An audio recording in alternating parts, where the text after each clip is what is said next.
left side. On the left side. Left side. Left side. Left side. Left side. Sir, किधर?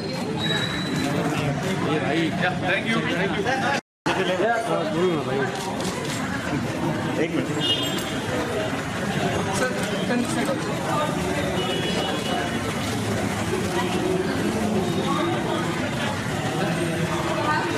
1 minute, दोस्त.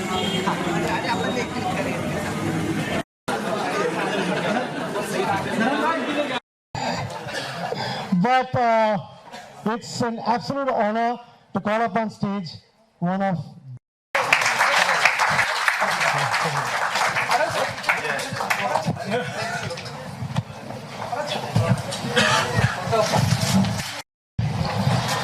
So Karan, this story with an idea about maybe 4 or 5 years ago, and our good friend and collaborator of many projects and all sorts of things, Somil, and I sort of thought we should write a screenplay and try and attempt a film on this subject. It was a bit of a statement we wanted to make. It was highly political. It was highly sensitive, I guess, at some level. And we started writing it as a film.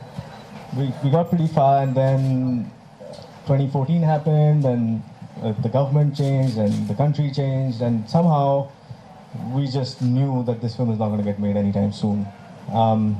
So we kind of abandoned that project at that point. But I felt, in the publishing world, we can still get away with a lot because, unfortunately, or fortunately, we don't have too many readers who have too many opinions all the time, like the way they have on film and cinema. So I thought, let me just go sort of under the radar and still get those ideas out in as clear a manner as possible. And so that's why I took Somil's permission to write a book on it, and he let me have it, and I did. And we're here today. So that's great. Was there any event that has inspired or triggered your curiosity? A particular event that comes to you? I think every day there are events in Kashmir, and I think we are all part of it. We're all in it. Kashmir is our problem. People don't, it's very easy to sit away from our country's issues and then speculate, but I think it's very immediate, it's right, it's something that's very palpable. So there's no one event, but the more you get into it, the more you read about it and what's happening, and try and see the different points of view. I think anyone with any kind of creative streak has something to say about it. I know Farhan did. I'm just going to talk to you, Farhan. You made a film called Laksh, which was on a similar theme, also about the protagonist coming of age. And so, what is it about this issue that you feel you want to put on a film? Film at the age of 30. Right, yeah. Firstly, my apologies for being a little bit late. I got stuck in traffic getting here. And while I was arriving here, I was going to tell Karan that his next thriller should be about a man who needs to go across Mumbai at rush hour time. He has only 2 hours to defuse a bomb, save his family, do something really, really important. Will he make it? I think is a answer to that. No. It's a 5-page book. As far as Laksh is concerned, it's something that really, as an idea, was conceptualized in the mind of my father. He had been to Kargil in the year 2001, I think, for Kargil Divas, and where you lay a wreath at the memorial that's made there for the fallen soldiers. And while he was there was an officer that he met who spoke to him at length and told him, that there is so much praise for the Indian Army at this point, and people are saying that really we are like at the pinnacle of courage, the examples for of nationalism, of pride in our country, of sacrifice for our country. But it's really unfortunate that with all this praise that's coming our way, every single year the number of officers enrolling into the army seem to be becoming less and less. So it's just, people are just saying it, but nobody's really following up, on it. And that's when he decided he wanted to write a film that would inspire people to join the army, and that's how Luck started. Of course, making it was an eye-opener for me because there's nobody really from my immediate family who has any kind of army background. So I had to learn a lot about it. And when you learn, I mean, you realize most importantly, the serious amount of pride that those people have, you know, in their country, in their people, in their national identity. And it doesn't matter where you send them. You know, you could send them to Kashmir, you could send them to different parts of India, you could send them for emergencies, for relief work, and they're always there, no questions asked, you know, to really serve us, you know, so that we have more comfortable, easier lives. And that was my biggest learning really from it. So it's very different from the book, you know, I mean, it's a very different experience, but it was truly a lot of learning for me about that region and of course about the army. So as a writer, you are both prolific writers now, and so how does your process go about, you know, when you write a book? You know, writing a film is a lot of people get involved. There's a collaboration that happens. But in a book, it's just you alone, kind of just going down with it. So please tell us a little about that. Yeah, I mean, I really enjoy writing. That's my favorite process of filmmaking also, amongst so many things that happen in film. And one of the most fun things about writing and collaborative writing, especially like in a writer's room sort of setup, is it's a lot of physical workout because you end up beating the other guys up for like that one line or that one idea, and you're always wrestling and you are walking out and throwing things and throwing tantrums. So that's really fun, and it's for the best. I mean, you just get the best of the ideas sort of filtering through, right? With the book, it was, I just wanted to try something, so I just, you know, locked myself up in a room for a while, on and off, in between filming or writing other things, and I just let it come together like the way I wanted it, and I didn't get too many opinions on it, like unlike film where a lot of people have a say in what you're writing and things, because it's reaching out to a much larger audience. There's a lot more at stake over there. So I just wanted to do this in my little personal way. This is my thing. I just, you know, wanted to get it out. It's incredibly lonely and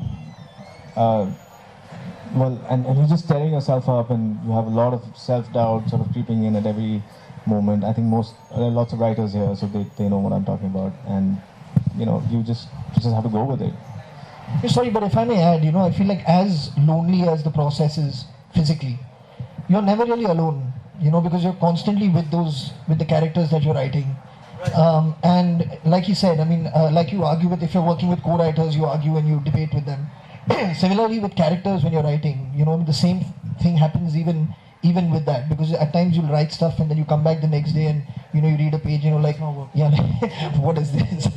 You know what's going on. So it's and you actually are hardest on yourself in writing. You know, when you're directing, which I mean Karan also has done very successfully, when you're directing, the thing is that there's so many other people involved that you actually end up doing the best that you possibly can, given everybody's temperament and given everybody's aesthetic and sense of performance. There's only that much you can do. Right. But when you're writing, you're really, really hard on yourself. You know, like the critical factor should really be up there, because you only have yourself, you know, as a judge. Absolutely. As the best judge. So the more time you give and the more effort you put and the more you're willing to grapple with those ideas, you know, and just really, really try to get the best out of what you want. It's tedious, but I mean, it's an amazing process when it comes together. So what's the one thing about his writing style that you really like? Well, it's storytelling ability. I think it's unique. You know, I think what does set him apart, whether it's the film that he wrote for us, it's the show that he's done, and now this book. I think what he has, his unique voice.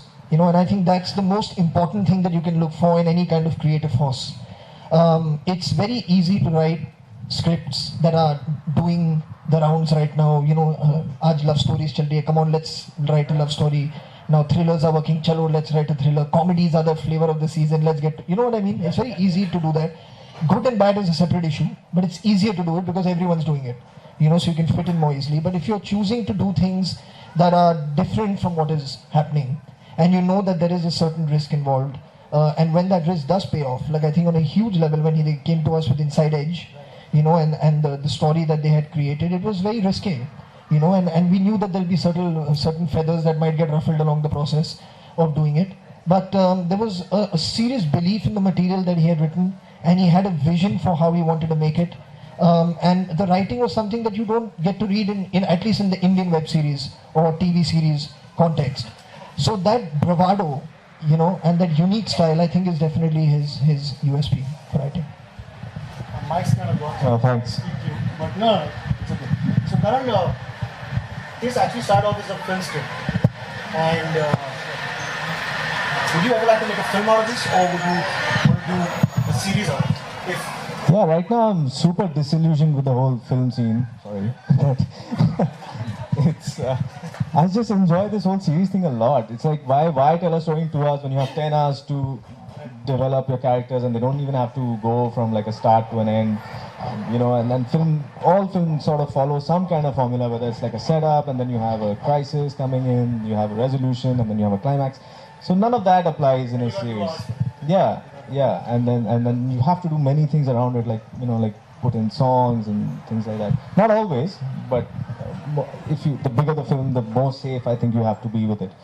I think with the series there's a lot less pressure, and above all I think it's just so much, it's easier in terms of how liberating it is without Alaj Nani sort of looking over your shoulder, and even while writing a script you're thinking what will the censor board say about it, and just the natural way I think people speak, for example, you want to capture that. You can't do that in film or screenwriting, I think, enough.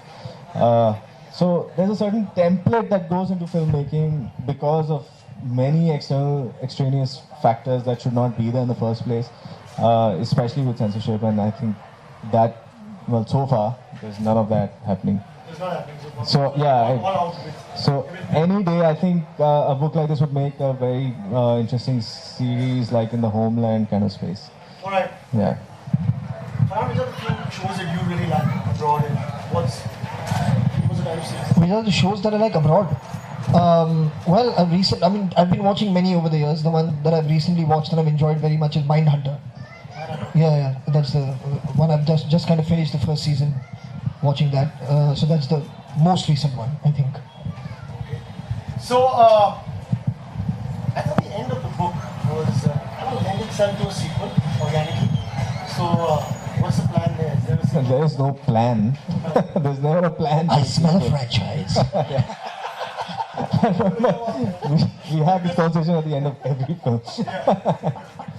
Yeah, so. But you end your stuff like that, even Yeah, well. Inside Edge. Yeah. No, Inside Edge for sure there's going to be a second season because we want that too. Inside Edge has a season 2, guys. Officially. Yes, it's official now. So, this. Maybe. Never say never. Alright.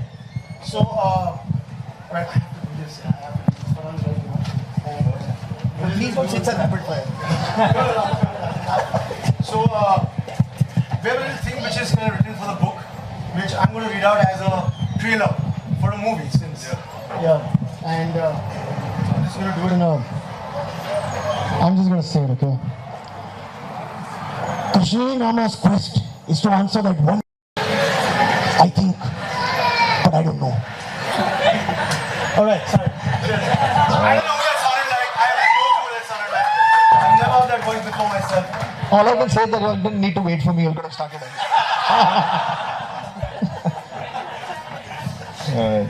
All right, so with that, let's unveil the book now, yeah? Yes.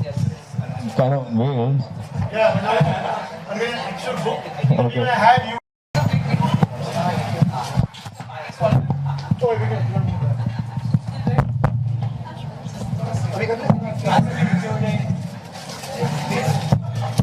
All right.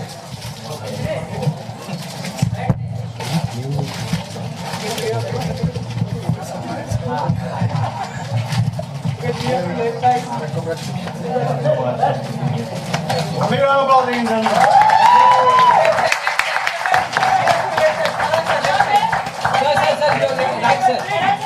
Sir, you're right, sir.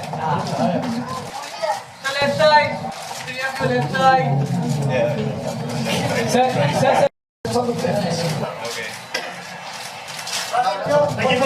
Sir, यहाँ पे अच्छा यहाँ पे And now for focus यहाँ पे. Okay, good. Look background. Thanks. अच्छा sir आप sir बोलता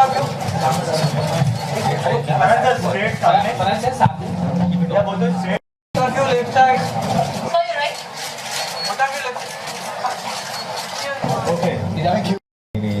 And this is from the middle somewhere, but you don't need a backstory. It's fine. Javed had taken a state bus and travelled most of the way, staring out of the frame of his window at the white vistas streaked by shifting patterns of chinar trees. Like a stain, the polluting, overcrowded bus sputtered on through the thin layer of unsullied snow. The Kashmiris, nestled in layers, rode without any sign of remonstrance. Only once were they stopped and made to walk in a single file across an army checkpost. They were asked to wait unmoving in the open as snowflakes collected on their shoulders. The bus was swept for subversive activity. As victimized Javed felt during such episodes of harassment, this journey with his fellow travelers was always an odd comfort for them. The bus wound its way to the town where Javed had a few buyers for his produce. There was rampant construction going on, the air burdened with dust and cement.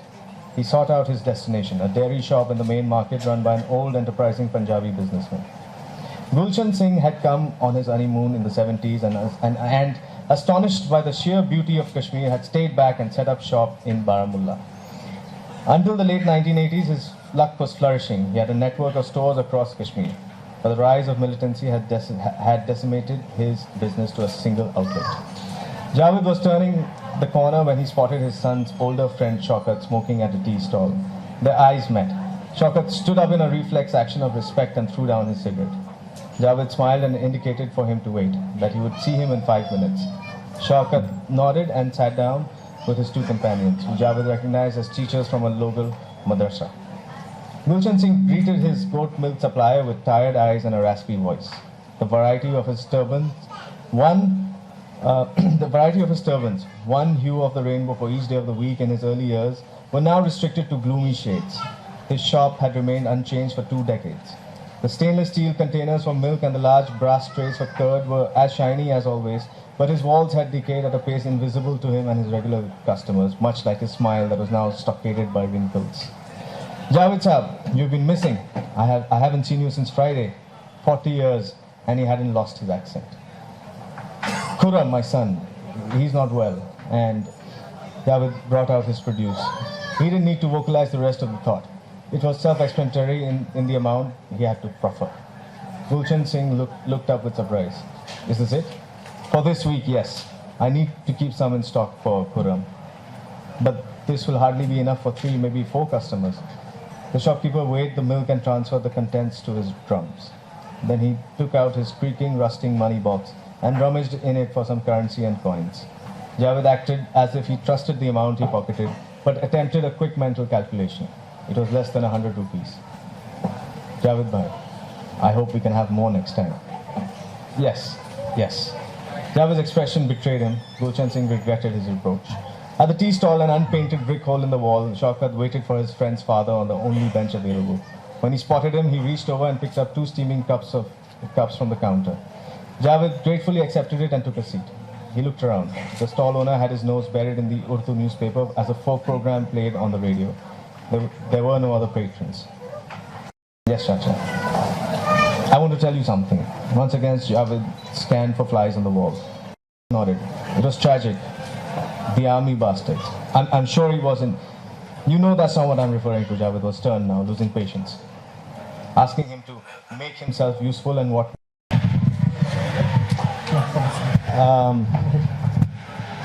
I really liked writing the bits which were my thoughts on what's going on and what the issues are, and actually sort of building them up as like an expose, which I feel is because of all the propaganda that we have going on that people don't know enough of, and I just wanted to put that stuff in as clear a manner as possible and bring that out, and that was for me, and use the the best metaphors that I could find for it. So for me, that was really the fun part, or the best part. Part in writing this. I'm pretty sure it was finding the time. I think was the toughest part of writing, and I had a lot of time for a long time, and suddenly it's all happening together. So it's a big premium right now. I mean, I'd love to have watched Mindhunters, but I haven't been able to even get to Netflix this year. The genres of creative output that one can imagine. What next? Nothing's next, just some more of the same. But of course, it all didn't happen in 1 year. I mean, there's a process. It takes a long time to actually for it to come together. I mean, the writing has been on for a couple of years, on and off. The series took about a year to write and then a year to make it. Films take a lifetime, I think. Chalo, we are proud. Completed the book. Was it some kind of a catharsis? What was the feeling? I really haven't had time to reflect on that yet, so I'm just sort of soaking it up right now. It is great to have finished writing a book. It's always been my childhood dream to do that. Like I have been trying to write and abandoned hundreds of books, even if there were a few lines to begin with. So it is a big moment for me personally, yes. More than, I think, making a film. Thank you. Kashmir.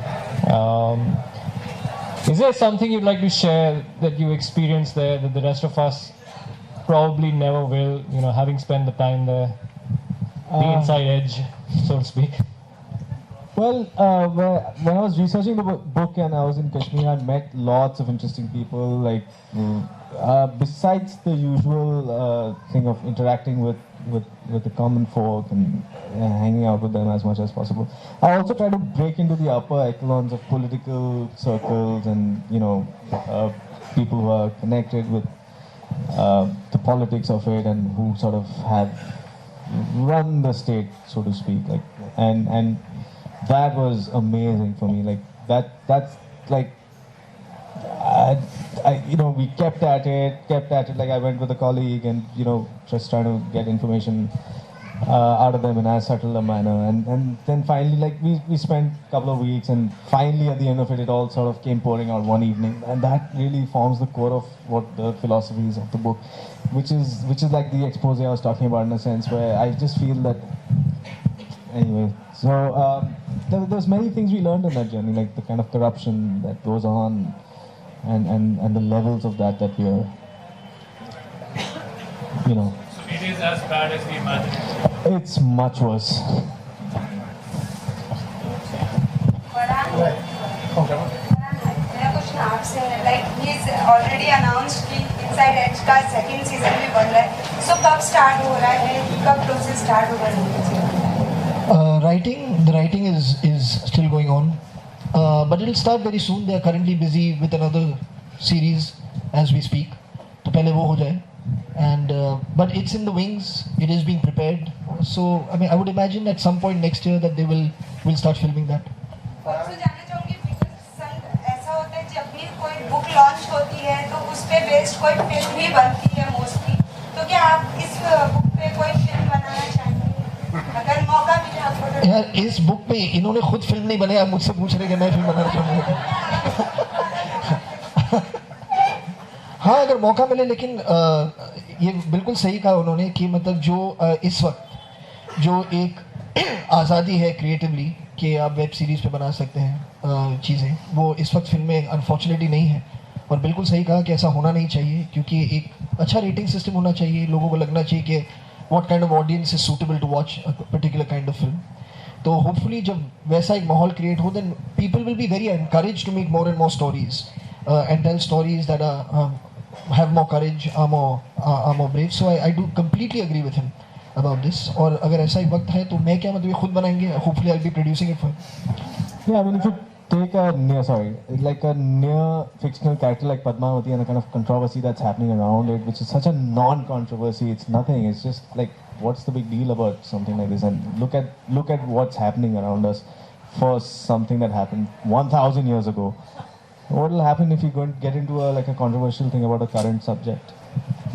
But like he spoke about it, what is your viewpoint about the controversy that's happening about Padmavati?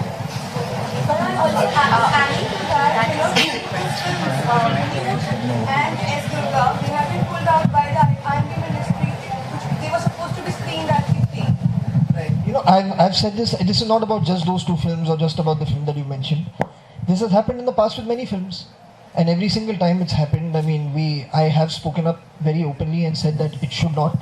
I'm totally against anything being banned. There are films that are banned. Even people who ban the films that you are talking about protest that why are these films been banned? So it's just like a tit for tat banning that's going on. But I genuinely believe, and I have always believed, that we should stop treating our audiences as children. You know, we should allow them to grow. We should allow them to be exposed to different kind of ideas, to countercultures, to counter thinking. It's very important for the development of any nation. You know, for there to be viewpoints that are not always agreeable by a majority. And the majority, because you're in cinema, there is no such law that exists where if a film releases, come what may, you have to go and see it. There is no such law. You have the freedom to boycott the film. You have a freedom to spread messages to tell people to boycott the film. But what you don't have is to threaten, you don't have the freedom to go and threaten somebody with grievous bodily harm or break somebody's theatre or cause damage in any kind of way to anyone. And that's where, unfortunately, the line has not been drawn very, very clearly enough. We as the film industry are dependent on the CBFC to tell us what is okay and what is not. We've accepted that. Beyond that, once it has been cleared by that board, I think it is up to then the government, the IND ministry and the government to protect your film and to protect the filmmakers. That's what I've always felt, and that's what I feel even about these films. Like you branched out in direction, acting, producing. Will you? I would like you to ask him a question. No. Will we see you as an author? Will we see you as an author? I don't have any such plans yet of writing a book. Like he said, he's grown up with this fantasy of wanting to write a book, a dream of fantasy, no dream of writing a book, and he's fulfilled it. Hopefully there'll be many more to follow this, because it usually happens when you manage to do one, you somehow find the impetus to do it more and more. My dream always had been to make films, and to be a part of the film world. And I'm thoroughly grateful and fortunate for things that have come my way in that. So, no, to answer your question now. Sorry. Sorry. Government of the ministry to protect films and of course filmmakers. But when the one who is doing the same is IMD ministry, is the government taking the call of pulling out films, what do we do? What do artists do in that case? Where do we go? We fight, we protest, we not take that lying down, and we stand up for our creative rights. See, it has happened in the past. There have been films that have been banned. The filmmakers have taken it to a tribunal where then it has been cleared. It has happened. It may be painful, it may take time, but it will happen. So I mean, eventually it's important, I feel, again, for film fraternity to come together on these issues, stand together on these issues. Unfortunately, we have also ourselves to blame. We should not only keep pointing fingers at other people. There's been a lack of unity when it comes to these things. Everyone gets scared when it's their film on the line. And that's very, very unfortunate, because we are working, it's a very small industry, if you think about it. There's not that many people. So if they don't come together to create an environment where they themselves can function the way that they would like to, nobody else is going to do it for them. Way, but the idea is to try and explore things from different points of view and how I interpret them. So when you have a Kashmiri Godhad on one hand and what their life is, what he's sort of going through, but of course it's all dramatized and a lot of it is my imagination. There's also a soldier and his point of view of how things are, it's a different kind of indoctrination that happens with the army. So it's their points of view clashing and how they sort of change and they sort of reach a common space. So that's the story in a sense. So Is there a clear stand? well, I have a clear stand that comes out somewhere, but it's not like spelled out. You'll have to sort of find it. That's great. Yeah. Okay, Karan, we have school friend. Hi, I'm from Jamna Bain News, and I wanted to ask, I shouldn't have given it. Take it right back. why is the book being launched today? I mean, being Children's Day, is it related It's to something children? about how we treat our audiences like children. So let's just use the controversial, nice, talking point of a book today. No special reason. Children are amazing. I've dedicated the book to my daughter. She's there's a reason if you want one. Okay, so this is actually a question because I follow you on Instagram. You went to Cuba. Was that somewhere was that your writing space or creative space or something? No, it was my only break that year. But you know what? There's so many things about Cuba that were amazing now that you brought it up. Like, it's on the whole censorship thing. It's supposed to be one of those countries where the world is sort of running on the American propaganda about Cuba and what they, how the citizens are being, there's so many restrictions on news and media and all of that, and the whole socialist take on things. But Cuba is nothing like that. It's a fantastic place. It's got, everyone is literate. There is zero crime. It's not, and I just find that there's a lot more freedom, not only of expression, but also just in their personal lifestyles of people, much more than India has. So it was a real eye-opener for trip that way. Okay, one last question. Kind of Karan, you said that you spent time in Kashmir. So, did you learn about stories of human rights violation which have, time and again, come? They have been reported because of army. So, what's your perspective on that? There's a lot of that perspective in the book. So I'm just gonna let you guys get a copy and find out. In all aspects of my life, especially about my philosophy of and take on things, he's been a true mentor throughout, and he's someone I absolutely have always looked up to. Thank you so much, and it's because of people like you and Dad and Farhan who have been supportive in so many ways of ideas that are not the norm, of trying to ruffle some feathers, stir up some things, that I am what I am. So thanks, guys. Okay, we have a very special about this, that you have been in Kashmir, and I just want to know what you have experienced which I've never heard before and wanted to put in this book but couldn't put in this book. All the fun stuff is not there in the book, the experience. No, but apart from that, which you really wanted but couldn't, that... No, I didn't hold myself back at all. It's all there. Okay. Yeah, so please go for it. All right, so...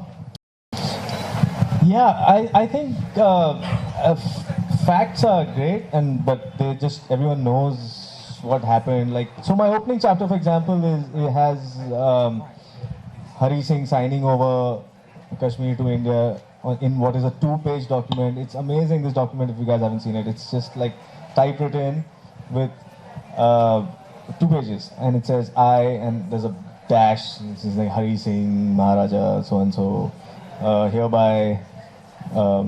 Sort of giveaway dash JNK to dash India as opposed to Pakistan, and that's it. That's all that we have going as whatever, a legitimacy over Kashmir in that sense. And when that signing happened with VP Menon there, who was the one-man instrumental in going to all the princely states and convincing their leaders to hand over their bids to India. He was there, and that's recorded history. But all of these things have loopholes. Like, you don't know who was at that point. So I've just put in like Nehru. What if he went, and what if that never got reported? Because he wanted to make sure that his home state, comes to India, and I've fully dramatized and sort of fictionalized what might have transpired. No one really knows, right? That is the norm now. I think all biopics or anything sort of coming out, there is that whole dramatization. It just makes things more interesting and lively. But I didn't feel the need to stick to like a very fact-based sort of narrative. But yeah, obviously you don't go crazy. You don't paint a picture that was completely untrue. Okay. Thank you, Mr. Akhtar. It's an honor to have you with us. Yes. Karan, thank you for writing a courageous book. Yes. The right time to grab them, right after Alif finishes. Thank you very much for being with us today.